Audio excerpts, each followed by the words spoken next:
We're happy to have you at the Rochester Reinvent Cybersecurity for Women conference. So I'm just going to go ahead and let Sumi read a brief introduction about you and the topic that you're going to be covering. Sumi, over to you. Thank you, Aditya. Hi, Pooja. Hey, Sumi. Hi. So, Pooja Agarwal, it's an honor to introduce you. Pooja has led and strategized large enterprises solution in cybersecurity, identity, and access management. With close to 19 years of experience in identity and cybersecurity, she now leads IAM products and solutions at NXP. Pooja is noted speaker in multiple technology and cybersecurity forums. She is currently associated with CSI Bangalore chapter. Pooja is an evangelist for women in cybersecurity. She worked with diverse communities with her companies and with groups like Executive Women Forum. Pooja has been recently awarded as one of the top 20 Indian women influencer in security for 2020 by Security Today, InfoSec Girls, and Visera. Thank you, Pooja. Over to you. And topic Pooja is going to be talking about today is Dead, Long Live the Password. Oh, I'm already excited. Over to you, Pooja. Okay, I hope you can see my screen, right? Yes, I can see your screen. Your video and audio are loud and clear as well. Okay, great. So I was thinking, with this international forum, what topic should I talk about? I could always talk about women and how to empower, but I thought it's important that in the world of security, we talk about the most important thing, which is password. And I think we have this word common between all of us. So I'll get started. So a little about me, and thanks Sumi for giving a great introduction. So I'm currently employed with NXP. I lead the identity and access management team. That's what IAM stands for. Love to do pro bono work in a lot of communities, especially in India. So part of CSA Bangalore, EWF India. And if the best way to reach me is through LinkedIn. So talking about passwords, I definitely wanted to talk about few, first three facts, and then probably deep dive on what, how can we, take care of our passwords.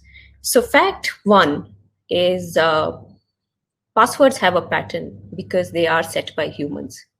And if you Google right now, you will get the most used 100 passwords, and 1, 2, 3, 4, 5, 6 is one of them.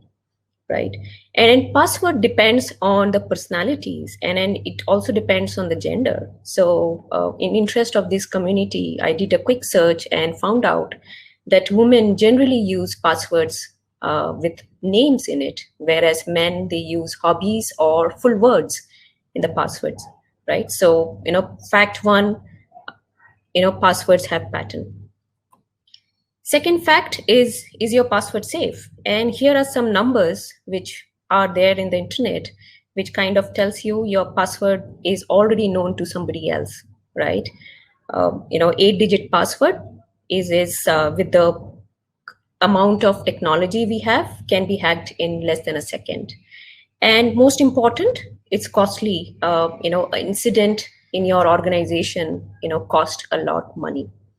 I also wanted to talk about a story in Facebook, right? There was an incident when an employee of Facebook came and told that they use a master password in name of Chuck, and anybody who has the password can look up to anybody's account in Facebook. And the password was kept so simple that it was known to in everybody in Facebook, including their HR staff. So, think about somebody accessing your Facebook profile and you not being aware of it. The last fact is passwords are very, very costly. And even if when they're not hacked, right? Most of us would have definitely called a help desk to reset our password. The help desk is a costly affair for your company, right? And, in simple math, if one call or cost you like $40, the number of time an employee calls is maybe 6 times in a year. You can do the math and see it will cost millions of dollars for your company. based on the number of employees it has. And of course, I'm not counting the productivity lost, which will be an additional factor to chime in. So 3 facts. So we all don't like passwords. We know passwords are a problem. They should be dead, but it's not. So, let's look at, how can we make it dead finally? So I'm going to talk about in 5 segments. And before we talk about how to make passwords dead, we need to understand how did password come from? Where did it come from? And what was the reason behind it? Right? So a little bit deep dive on the history. Passwords were started in MIT lab by Fernando, and it was way back in 1960. During that time, we didn't have as many as computers as we have now. We had a single device, an operating system, and the device was used on a sharing basis with multiple employees or multiple research analysts. And, in the same lab, the password got hacked when one employee, just to increase his time slot to use the computer share, took a print of all the passwords and started using. So also, just to look at the technology landscape, right? Passwords are usually made to be in the server, and that's the only secret between the user and the server, right? And we used to have client server kind of ways to work. I think passwords started becoming a problem as we started moving to more distributed world and distributed technology. And NIST came up with a guideline, and everybody should be aware of this because we have been using these guidelines for long. That your password should be minimum 8-character long. It should be a combination of uppercase, lowercase, special, number, etc. And also the guideline recommended us to change it frequently. And please don't use dictionary words, right? So those are the guidelines. I'm sure all of us agree. And no, but now things have changed, right? For example, NIST, the new guidelines no longer requires the password to be complex. And yes, you don't have to change it more often. And NIST recommends that we use passphrases because those are easy to remember. And it also allows to paste the password in multiple fields if you need to. So, I just wanted to bring your direction that even the standards and the guidelines are changing. Also, look at the environment right now, right? Earlier, we had, single client and a server kind of methodology, but now, cloud has come in, right? We have multiple people sharing a particular instance of cloud, right? There is no boundary anymore. Perimeters are no longer there. COVID has come in and people are logging remotely. Everybody has at least 2 devices. I think it's more than 2, right? And, that's our digital transformation. We have more devices. We work while we are mobile. So, take a pause here and think why passwords were invented to support what kind of environment and how the environment has changed now. Will the password work in this environment? So I'll move to the next segment, and this is exactly why the passwords are needed, right, for authentication. So I think some of you already know this, but there are 3 ways to authenticate: something you know, something you have, and something you are. And of course, the passwords, fall under something you know. We'll move to next. And I want to introduce multi-factor authentication. So when I say there are 3 factors of authentication, multi-factor means it combines 2 or more authentication ways. And it's definitely more secure than password, right? And I think some people get confused with MFA with a 2-step authentication, because there are some websites which pose you a challenge question in case you forgot your password or as an additional step to your authentication. By the way, that's not MFA. MFA means you have to use either 2 or more of these ways to authenticate. And one more fact which I would like to bring is MFA does certainly reduce risk, but recently there has been events, where if you use your phone or your SMS to deliver tokens to you, it could be stolen. And we have to be really, really careful on how we implement MFA, or maybe add additional layers along with MFA. If you're not familiar with MFA, I just wanted to bring a use case. Everybody has a bank account and a ATM card.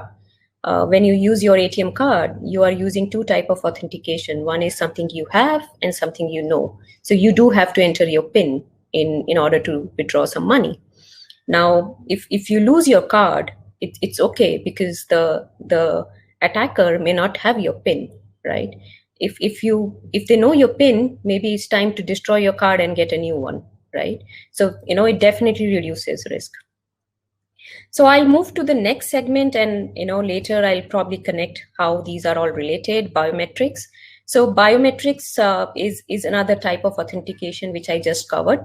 So I think all of you know, and we have been a user of biometrics, all the while. If you are smartphone users, I'm sure you would have used biometrics. So along with the regular, like your fingerprint, voice, you can use multiple characteristics. For example, if you're using fingerprint, how deeply you press. If you are using voice, your pitch, your accent, your pace, all that adds to your biometrics. And the recent trend is a lot of banks, when their customers call the help desk, they generally use the voice recognition to ensure the right user is calling for the right reasons. So yeah, there is a trend there. I just wanted to bring that. Also, quick comparison between password and biometrics, and you will understand why I'm talking about this, right? So we saw passwords are stored on servers, but biometrics are stored on your device, right? It could be your phone, it could be your laptop. The authentication of password happens on the server, but the biometrics is locally authenticated. The user experience, I don't have to talk about it. We don't like passwords, we know.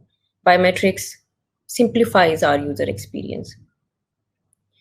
Changes, password has to be changed, right? And that's what we know from NIST 2004 guidelines, right? We change passwords frequently. Biometrics don't require change. Once registered, you can use it for your life. Okay. So, I wanted to bring the flavor of, how biometrics adds to privacy and security, where passwords are a problem, right? With this slide. Now, if I talk biometrics and I don't talk about FIDO, I think I'm not doing justice to FIDO. FIDO stands for Fast Identity Online, and we have around 250 organizations who work with FIDO. And if you want to get rid of your passwords, then FIDO has a lot to do in that world. And starting from your device authentication to your web browser authentication, FIDO has a solution for all. So, I will move to the main context of this session, which is being passwordless. Now, we saw the problems of 2020, right? We saw COVID coming in, we saw, challenges of working remote. And I feel all these adds to why we need passwordless. We don't want passwords in our environment because it's very, very dangerous and a threat to our infrastructure. And it's time we do it.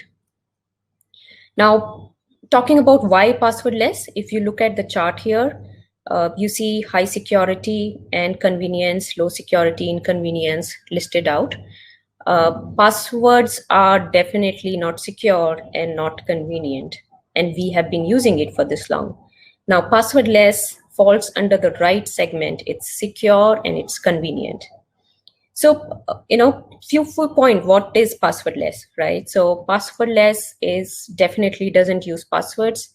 It uses token, keys, or knowledge-based authentication mechanisms. Definitely very good user experience, very high on security. And then think about your company, right? Because biometrics or there is no password, you don't have to maintain a password. So your IT department will be so happy.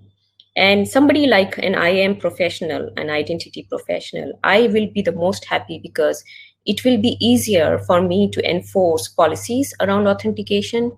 It will be easier for me to protect the environment around identity, right? So, that's why we should be all passwordless.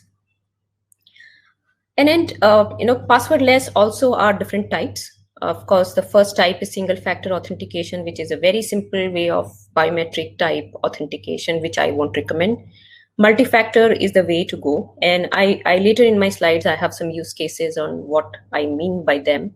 So pin protected smart card devices, we have, if your laptop does not have capability to store biometrics securely or keys securely, then we have devices which can get plugged into your laptop and authenticate. We are using even devices, if you don't have a biometric reader, there are devices which could help you do that.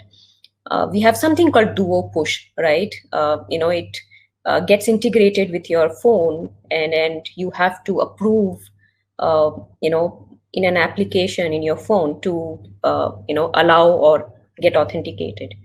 And then these are, some of the ways you can do multi-factor authentication and not use your passwords. The last is zero factor authentication.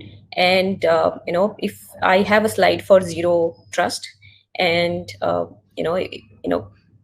I feel that there is an advanced type of authentication. We use analytics and a lot of behavioral analytics and challenge the user during authentication. So those options are there. Now, use cases, right? And how is the world going beyond passwordless? And it's not future, it's current. So Microsoft came up with Windows Hello in 2016 or 2017. And they are highly recommending to use Windows Hello, which gets rid of your Windows password. I think most of us, first day in the morning, we log into our work laptop using a password. So imagine a world when you don't have to do that. You can use your biometric, or you can use a PIN to authenticate yourself. iPhones and smartphones using of Android, they already are using a fingerprint and Face ID based authentication. And I think some of the examples are MacBook and Google's. What about your applications? Can your applications become passwordless? Why not, right? SAML and OpenID are ways where you don't create a new password, you use your existing password, and you don't have to give your passwords while you authenticate, right? It creates a token, and the token is what gets away from your network. Again, FIDO, my recommendation is you go and learn about FIDO, because they are a great player and they have standardized the word of authentication using without passwords. So what FIDO has done is they have enabled your browsers to understand biometrics and other types of authentication. They also, through CTAB, they have integrated mobile devices through which you can, authenticate in an integration with your mobile device. So great step, and I think that's what every organization should link up and collaborate with FIDO to understand more of how to be passwordless. Now, the last topic is, how do we get there? And the journey definitely requires many people. You can't do this alone. So my recommendation is, somebody was talking about risk assessments, right? And those are the critical stuff. Before you build any product, you have to do risk assessments. You do your risk assessment, please make a business case, because without a business case, nobody is going to like your idea. So please do your cost benefit analysis and try to keep passwordless separate from biometrics, because passwordless is more than what biometrics are. They may use biometrics, but they have other ways of cryptographic keys also involved. So keep them separate. Of course, process technology adoption is very, very critical. You may have to buy new technology or may have to change existing technology to be passwordless. When you do that, please think about the vendors whom you work with, because their infrastructure also matters. Policy, standards, and everything is driven through policies and standards. So, if you have a BYOD policy, what policies you can make for that, what your adoption rate, how quickly you can bring passwordless as a change in your company. And last, it's a culture shift. So we should all start unlearning passwords and start becoming more passwordless. So, that's the culture shift organization needs to plan for. Now, like I said, I do have zero trust as a slide, and I think identity is the backbone behind zero trust. And I just wanted to say passwordless enables you towards a zero trust culture, right? Now, your platforms and application, make sure you integrate them and verify the identities using passwordless. Your device, because we are using device and the biometrics and the pins are stored, keys are stored in the device. We have to trust the device and we have to make sure the devices are secure. And in context-based, right, behavior, if you are pressing a key too high, or if you are accessing from a different location suddenly, something is wrong. So please understand that and change your authentication criteria accordingly. And adapt zero trust. And then, make sure you make changes to your policy based on what you learn. You don't have to be stringent on your policy. Please adapt.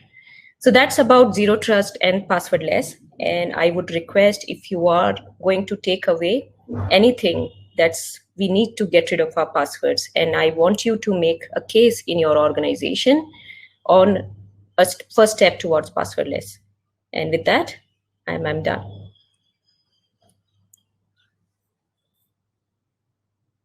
Pooja. Okay, so we have a couple of questions already from our audience. I'm going to start off with the first one. Now we have contactless debit and credit cards, which permit the transaction without PIN or CVV number. Well, is this in compliance of policy, and what is the level of security compliance in these cases? So I think if you know, there is a standard of people who use your credit card, the PCI DSS standard applies. And using that standard, the company, whoever is storing your credit card details, has to follow certain security guidelines. So it's important that you know that where you are giving your passwords away, or your credit card information away. And believe me, with COVID, there are a lot of frauds where just having your credit card and expiry date people can buy. I would not recommend using that. I would strongly recommend a multi-factor authentication, which could be your CVV number, in order to do any transactions. So please be aware and avoid using cards or payments where you don't have a CVV or a second factor authentication. Okay. Now there are concerns. Okay, there are concerns over biometric security. A stolen password can be changed, but not a stolen biometric. How do you balance the risk associated with the usage of biometrics?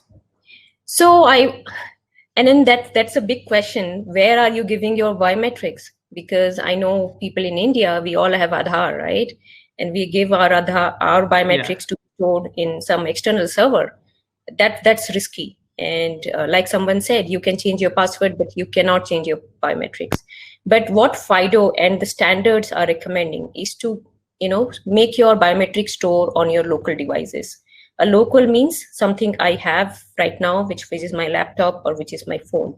You don't give these devices to anyone. They are safe with you. In case these goes away, then there are ways of how to wipe your devices completely. And that's what is preferable, and that's what is the standard.